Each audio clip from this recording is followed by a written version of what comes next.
In April 2022, a single mother traveled alone to Houston with a purpose, a dream, and one simple plan: earn enough money by any means legally possible and go back home to her son she left behind in San Antonio, California.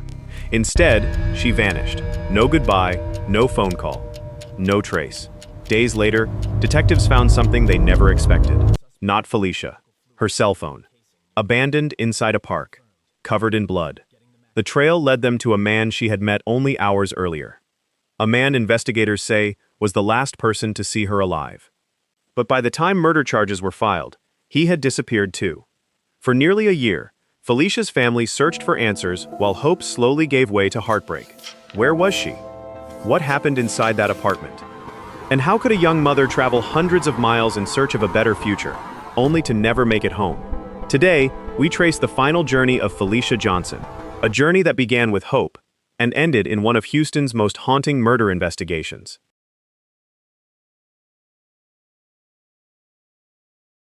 Before we go any further, I'd like to ask one small favor. If you believe every victim deserves to be remembered and every unanswered question deserves to be explored, please subscribe to the channel. Here, we don't just tell crime stories, we honor lives, examine the evidence, and revisit the cases that history tried to forget. Your support helps keep these stories alive. Now, let's return to the investigation. On the evening of April 15, 2022, 24-year-old Felicia Johnson stepped into CoverGirl's nightclub on West Little York Road in Houston, Texas, carrying far more than a handbag and a change of clothes. She had traveled nearly 1,500 miles from San Diego, California, chasing an opportunity she hoped would change her life. The plan was never to stay in Houston, work for a short while, earn good money, and return home to her young son. It was a sacrifice she believed would secure a better future. Within hours, that future would begin slipping beyond everyone's reach. To anyone watching that night, Felicia looked like countless other young women trying to make their way in an unfamiliar city. She walked into the club searching for work as an exotic dancer, hopeful that Houston's thriving nightlife would offer opportunities unavailable back home. But things didn't unfold as she had expected. She wasn't hired that evening. Disappointed perhaps, but not defeated, Felicia stepped back outside. The night was still young. Tomorrow was another chance. According to investigators, she requested an Uber to return to the Intercontinental Houston Medical Center, the hotel where she had been staying since arriving in the city. It should have been the last decision she needed to make that night. Instead, another ride appeared first. Somewhere outside that club, amid the headlights rolling through the parking lot and the steady pulse of music escaping through the entrance, Felicia accepted a ride from a man she had met only moments earlier. At the time, there was nothing outwardly remarkable about the encounter. Houston is a city of millions, where strangers cross paths every minute without giving each other a second thought. A brief conversation, an offered ride, a decision measured in seconds. Yet investigators would later conclude that this was the last moment Felicia was seen alive. Surveillance cameras quietly recorded fragments of that evening, not the crime prosecutors say followed, but the ordinary moments that came before it. Felicia leaving the club, getting into a vehicle. A young mother believing she was simply finding another way back to her hotel after an unsuccessful night. It's remarkable how often life changes without announcing itself. No dramatic music, no warning, just one ordinary decision that only becomes extraordinary in hindsight. According to Houston police, the man drove Felicia not to her hotel, but to his apartment on South Richmond Avenue. What happened after she entered that apartment has never been witnessed publicly. There are no cameras inside to tell the story, no final phone call, no message asking for help. Only the silence she left behind.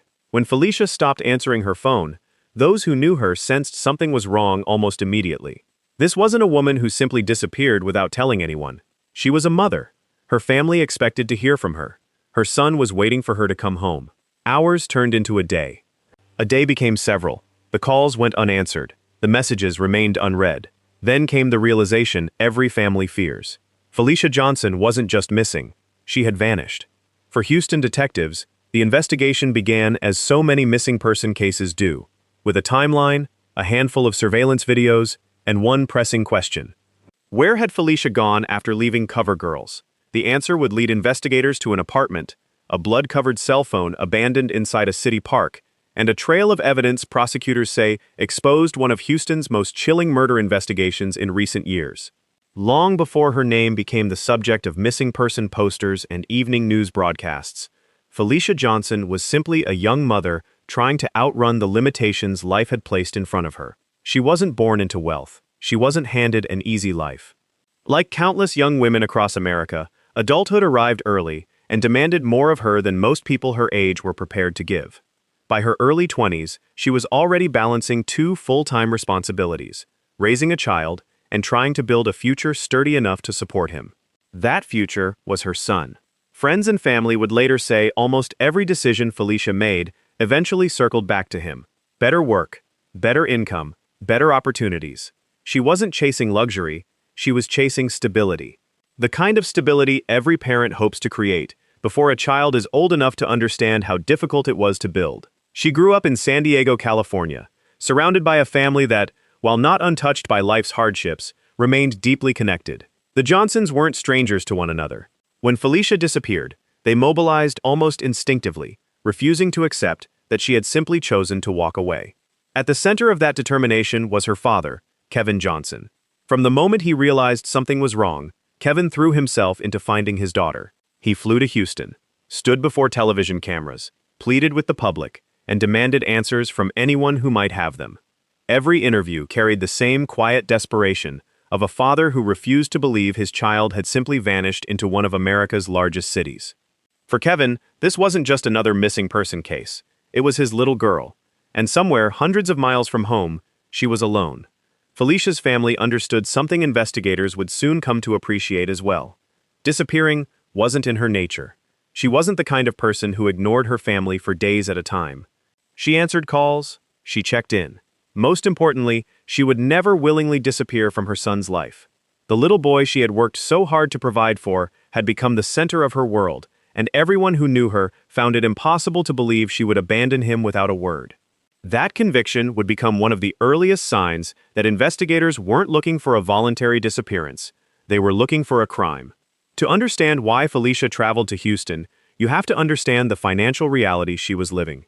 The cost of raising a child is relentless. Rent doesn't wait. Bills don't pause. Children outgrow clothes almost as quickly as parents can afford to replace them.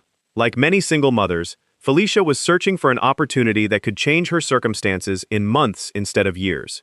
Houston seemed to offer exactly that. The city's adult entertainment industry had developed a reputation for allowing dancers to earn significantly more than they could in many other parts of the country. To Felicia, the trip wasn't reckless. It was calculated. Travel to Texas. Work hard. Save money. Go home. Simple. It was never supposed to become permanent. She packed for a temporary stay, checking into the Intercontinental Houston Medical Center Hotel while she looked for work. Family members expected to hear stories about new opportunities, not frantic phone calls asking whether anyone had seen her. Looking back, it's heartbreaking how ordinary her plans were. She wasn't running from danger. She wasn't meeting someone she'd known online for months. She wasn't involved in a dangerous feud or a complicated personal dispute. She was a 24-year-old mother trying to make an honest living in a city that promised bigger paychecks than the one she had left behind. Sometimes, that's what makes certain cases linger in the public conscience. There is no elaborate setup, no years of escalating conflict, no obvious warning signs. Just a young woman who boarded a plane believing she was taking one step closer to the life she wanted for her son. Instead, she unknowingly stepped into the final chapter of her own. By the time Kevin Johnson arrived in Houston to search for his daughter, detectives were already beginning to reconstruct her final movements. Surveillance cameras, witness interviews, and digital records were slowly revealing the path she had taken after leaving CoverGirl's nightclub. Every new piece of evidence answered one question and raised another, because investigators were becoming increasingly confident about who Felicia had spent her last known hours with. What they still didn't know was what had happened once she walked through the door of his apartment. There is something almost cruel about hindsight. It has a way of transforming the most ordinary decisions into moments that feel impossibly significant. A missed phone call, a change of plans, a conversation no one realizes will be the last. Looking back, every small detail seems to glow with meaning, but on the night of April 15, 2022, none of those moments appeared extraordinary. Not to Felicia Johnson, not to the people she met, and certainly not to the family waiting for her back in California. Houston was still unfamiliar to her. She had only been in the city for a matter of days, settling into a room at the Intercontinental Houston Medical Center Hotel while she searched for work. She wasn't sightseeing or building a new life. In her mind, this was temporary. Every dollar she earned would move her one step closer to returning home to her son. That evening, she made her way to CoverGirl's nightclub, one of several clubs she hoped might offer her a chance to dance. Like countless newcomers before her, she arrived with optimism, believing the next opportunity might be waiting behind the next door. It wasn't. According to investigators, Felicia wasn't hired that night. For many people, that would have been the end of the evening. Head back to the hotel, get some sleep, try again tomorrow. Felicia appeared ready to do exactly that. Investigators later determined she requested an Uber to take her back to the hotel. It's a small detail, one that would become enormously important. Because if everything had gone according to plan, this documentary might never have existed. As she waited outside the club, the parking lot carried on with its usual rhythm. Music spilled through the entrance each time the front doors opened.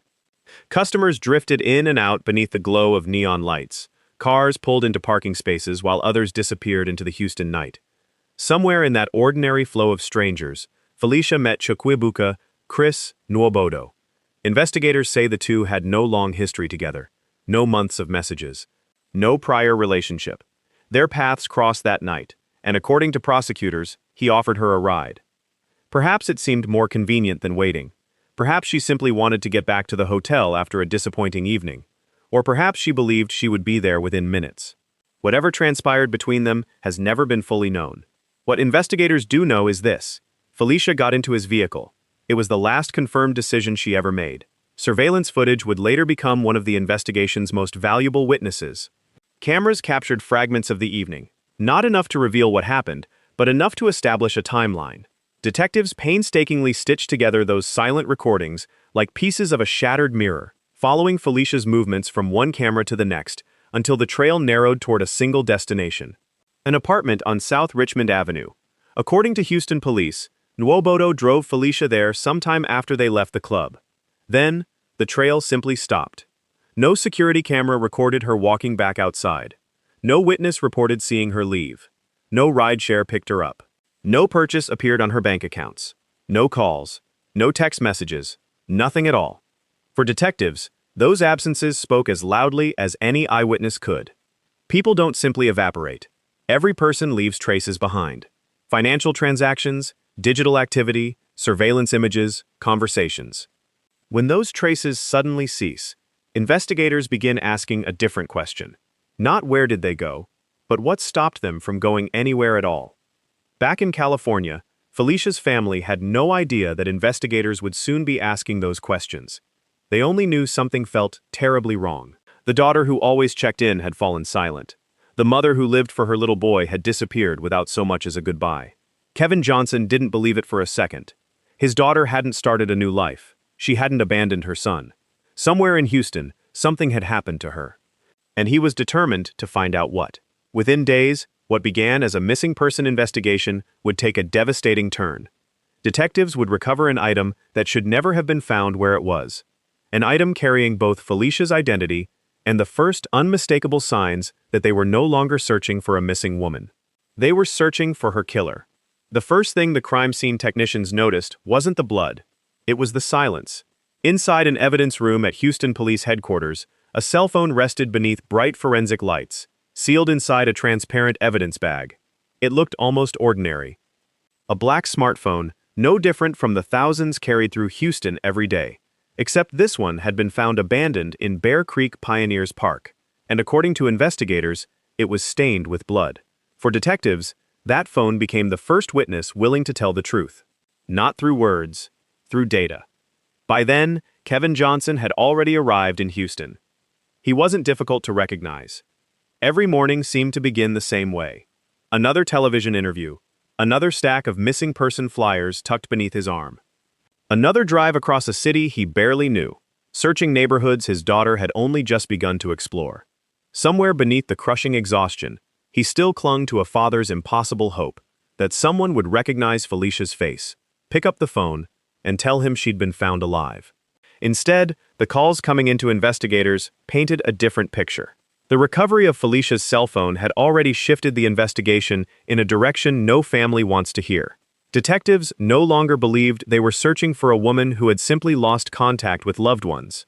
Every new piece of evidence suggested that someone had gone to extraordinary lengths to erase her from the city. But erasing a person is far more difficult than erasing a phone. Houston is a city that remembers. Every traffic camera, every apartment security system, every business entrance, every toll road, every digital footprint waiting quietly for someone to ask the right question. So detectives began asking. One surveillance video became two became 10, then dozens. Hour after hour, investigators sat inside dimly lit rooms, watching silent recordings of strangers living ordinary lives, waiting for Felicia to appear somewhere within the endless stream of moving images. It was painstaking work. Sometimes an entire afternoon produced nothing more than a glimpse of the same vehicle turning a corner. But homicide investigations are rarely solved by dramatic breakthroughs. They're solved by patience, frame by frame. According to Houston police, that painstaking reconstruction led detectives back to CoverGirl's nightclub, where Felicia had last been seen searching for work. From there, surveillance and digital evidence allegedly traced her leaving in a car with Chukwuebuka Nwobodo, the man investigators would later identify as the last known person to see her alive. The cameras followed the journey. Then, they stopped. The trail ended at an apartment on South Richmond Avenue. There was no footage of Felicia leaving. No image of her calling another rideshare. No camera captured her walking toward her hotel. It was as though the city had watched her arrive and then never saw her again. That absence became evidence in itself. Armed with search warrants, investigators entered the apartment. Every room was photographed before a single item was touched. Forensic specialists moved deliberately, illuminating surfaces with chemical agents, collecting microscopic traces invisible to the naked eye, documenting what ordinary eyes could never detect. According to prosecutors, the evidence recovered inside would later support their allegation that Felicia had been killed there shortly after arriving. The apartment was no longer just another stop on the timeline. It had become the center of it. Outside, however, the public knew almost none of this. They only saw a father refusing to surrender. Day after day, Kevin Johnson stood before television cameras with the same photograph of his daughter. The edges of the missing person flyer had begun to curl from constant handling, but he held it as carefully as if he were holding Felicia herself. Then came one of the most unforgettable moments of the investigation. Looking directly into the cameras, knowing the man investigators believed had last seen his daughter could be watching, Kevin made a plea that silenced even seasoned reporters. He wasn't asking for revenge, he wasn't asking for an arrest. He simply wanted his daughter back. If you know where she is, please, let us bring her home.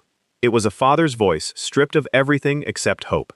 Standing beside him was community activist Quanell X, whose presence ensured Felicia's story didn't disappear as quickly as so many missing person cases do. While investigators worked behind closed doors, Quanell kept the pressure squarely in the public eye, urging anyone with information to come forward and reminding Houston that somewhere in their city, a young mother was still missing. Behind the scenes, detectives were already assembling a case. Surveillance footage, cell phone records, forensic evidence, witness interviews. Individually, each piece told only part of the story. Together, they pointed toward one man. On June 9, 2022, Houston police publicly announced murder and tampering with evidence charges against Chukwuebuka Nwobodo. But just as investigators closed in, the man they were looking for had already vanished. The hunter had suddenly become the hunted. The news conference lasted only a few minutes, but for Kevin Johnson, it changed everything. Standing beneath the glare of television lights, Houston police officials announced what his heart had already begun to accept. Detectives were no longer searching for a missing woman. They believed they knew who had killed her. A photograph of Chukwuebuka Nwobodo appeared before cameras as investigators formally charged the 28-year-old with murder and tampering with evidence. Months of surveillance footage, forensic analysis, witness interviews, and digital reconstruction had converged on a single conclusion. According to prosecutors, Felicia Johnson never left his apartment alive. It was the breakthrough Kevin had begged for. And yet, it wasn't enough, because the man investigators wanted to arrest had already disappeared. It was as though he had slipped into the background noise of America, leaving detectives to chase a ghost while one family continued living a nightmare. The search changed overnight. No longer were investigators asking the public if they had seen Felicia. Now they wanted to know if anyone had seen him. His face spread across news broadcasts. His photographs circulated online. Law enforcement agencies beyond Texas were notified. Every reported sighting generated another lead. Every lead ended the same way. Nothing. For Kevin Johnson, the announcement delivered a strange kind of comfort. The uncertainty surrounding who had taken his daughter's life had begun to lift. The uncertainty surrounding where she was remained as heavy as ever. Every morning, he woke up with the same unanswered question: where is my little girl? Not because he believed she was still alive, but because every parent deserves the chance to lay their child to rest. Without that, grief never truly begins. Behind the scenes, prosecutors continued tightening their case. Search warrants became laboratory reports. Laboratory reports became forensic conclusions. Digital evidence was measured against surveillance footage until investigators believed they could account for Felicia's final known movements almost minute by minute. According to court records, detectives alleged that after the killing, deliberate efforts were made to conceal both the crime and Felicia's body. They believe evidence was moved, discarded, and cleaned in an attempt to erase what had happened inside the apartment. But crimes leave scars. Not all of them are visible. Every attempt to hide evidence creates another decision. Every decision leaves another trail. And detectives have spent decades learning how to follow trails that most people never realize exist.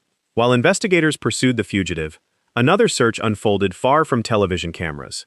Volunteers from Texas EquuSearch walked shoulder to shoulder through dense undergrowth, pushing past thorn-covered brush beneath the relentless Texas sun.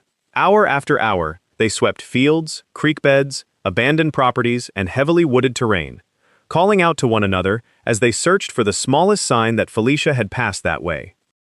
From the air, helicopters scanned the landscape. On the ground, searchers studied disturbed earth, discarded clothing, anything that seemed even slightly out of place.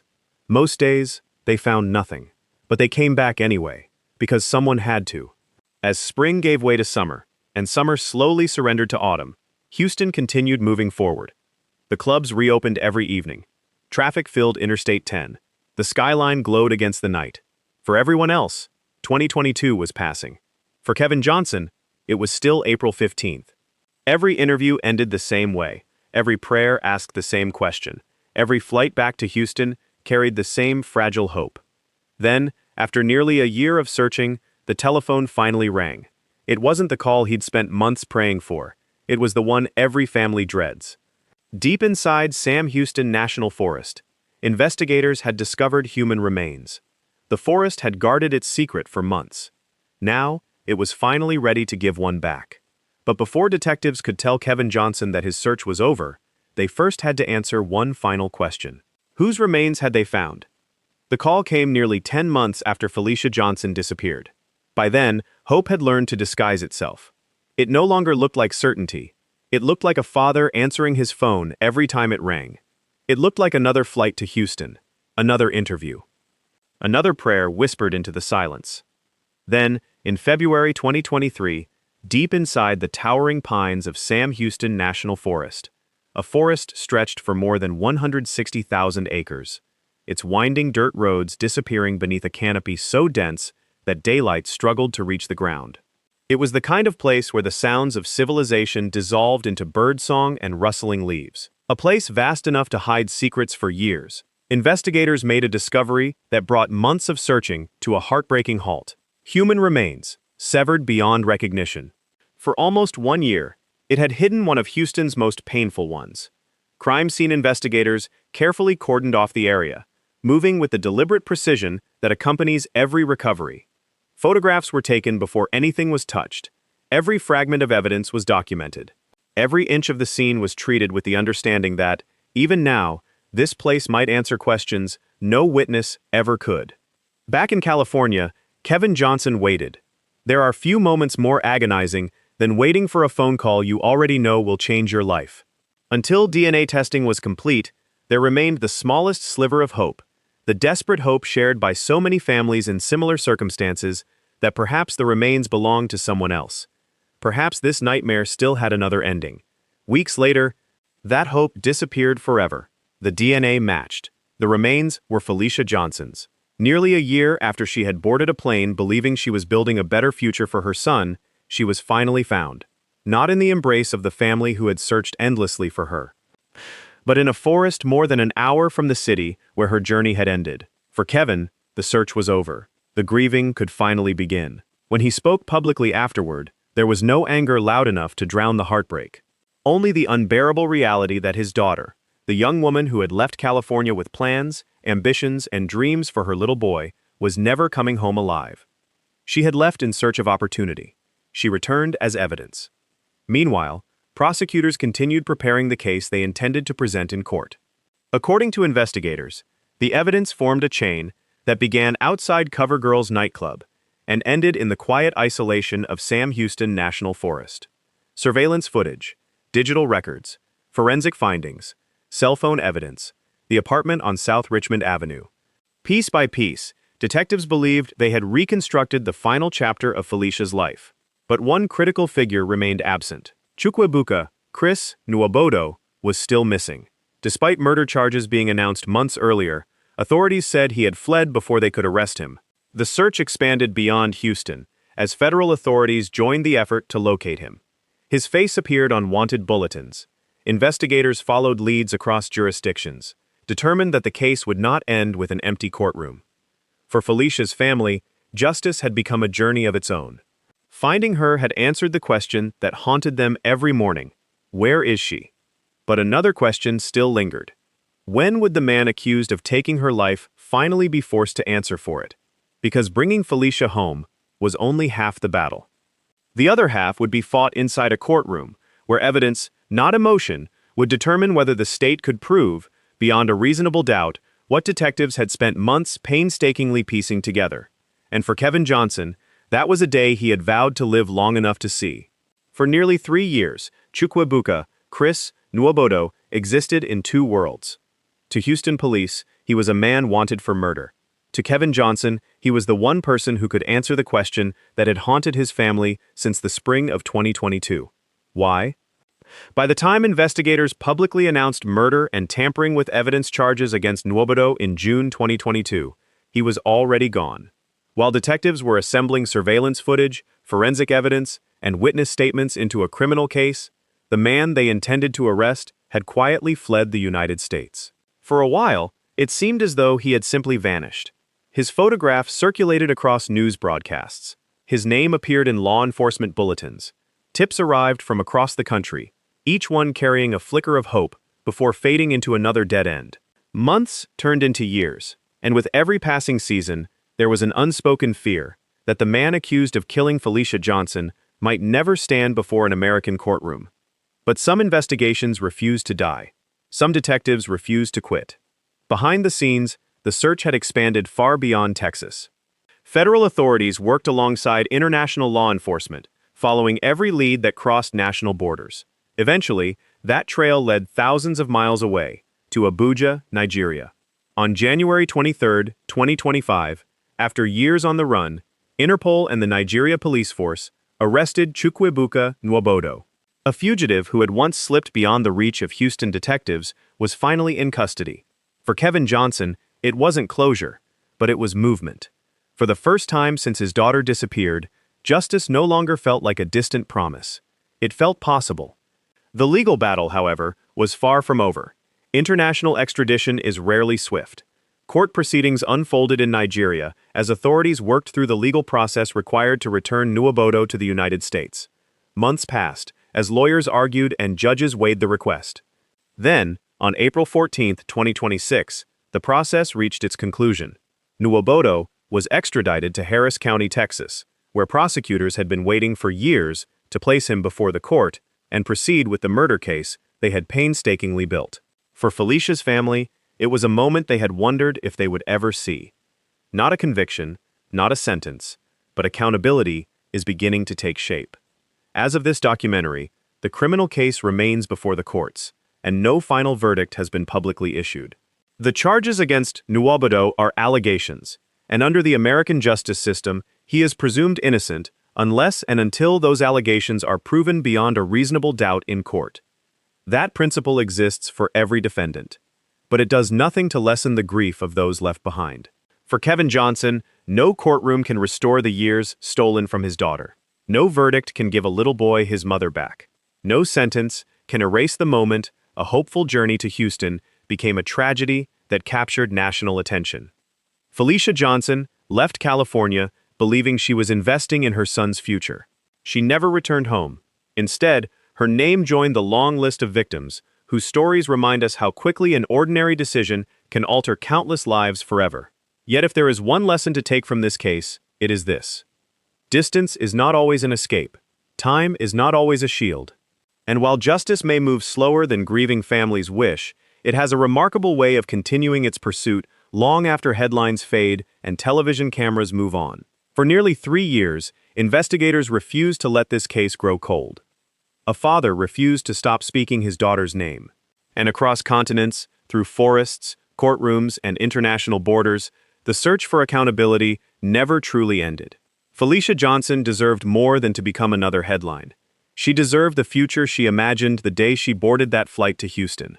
She deserved to watch her son grow up. She deserved to come home. If this story stayed with you, let us know in the comments what part of the investigation you found most remarkable.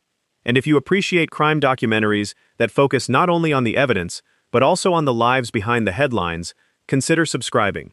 Every case we cover is another opportunity to ensure that victims like Felicia Johnson are remembered not for the way their lives ended, but for the lives they were trying so hard to build. Here is another devastating true crime story that left an entire community frightened until detectives' hard work finally named the monster that had spread fear and terror for a long time.